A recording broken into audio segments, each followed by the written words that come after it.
एक परिवार था जिसमें रोहन, सोहन, उनकी माँ आलोकचना, पापा मोहन और उनके दादा दादी रहते थे। पूरा परिवार जैसे तैसे अपना गुजारा कर लेता था, लेकिन ठंड के मौसम में उन्हें बहुत तकलीफ होती थी।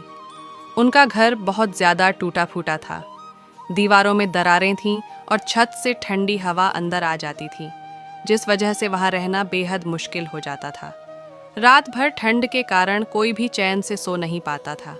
पूरा परिवार दर्द और परेशानी में रात गुजारता था, लेकिन मजबूरी भी उतनी ही बड़ी थी। वो लोग बेहद गरीब थे। उनके पास इतना पैसा नहीं था कि दूसरा घर ले सकें।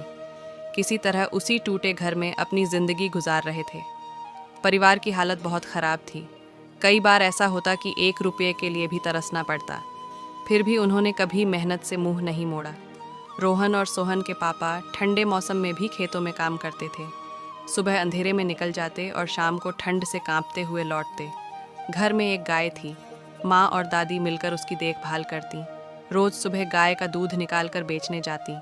कई बार ऐसा भी होता कि दूध बिकता नहीं और उस दिन घर में सिर्फ सूखी रोटी और नमक से ही काम चलाना पड़ता। जो थोड़ा बहुत पैसा मिलता उसी से घर का खर्च चलता। कभी दवा में चला जाता, कभी राशन में, और जो बचता वो रोहन और सोहन की पढ़ाई के लिए रख दिया जाता। दादी दादा बूढ़े हो चुके थे। ठंड में उनकी हड्डियाँ दुखतीं, लेकिन वो कभी शिकायत नहीं करते। आलोकचना कई बार भूखी ही सो जाती थी। वो अपनी रोटी बच्चों की थाली में डाल देती। दादी ने एक दिन देख लिया। बहू, तू क्यों नहीं खाती? आलोकचना हल्की मुस्कान के साथ बोली, माँ, मुझे भूख नहीं है। लेकिन सच ये था कि माँ की भूख सबसे पहले मरती है।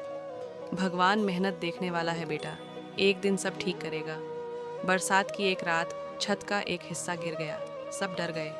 रोहन रोते हुए बोला, माँ, क्या हमारा घर टूट जाएगा? उस रात पूरा परिवार एक ही कोने में सिमट कर बैठा रहा। बाहर तूफान था, लेकिन अंदर एक दूसरे का साथ था। वक्त बीतता गया, मुश्किलें कम नहीं हुईं, लेकिन रोहन और सोहन पढ़ाई में अच्छे होते गए। वक्त धीरे धीरे बीतता गया।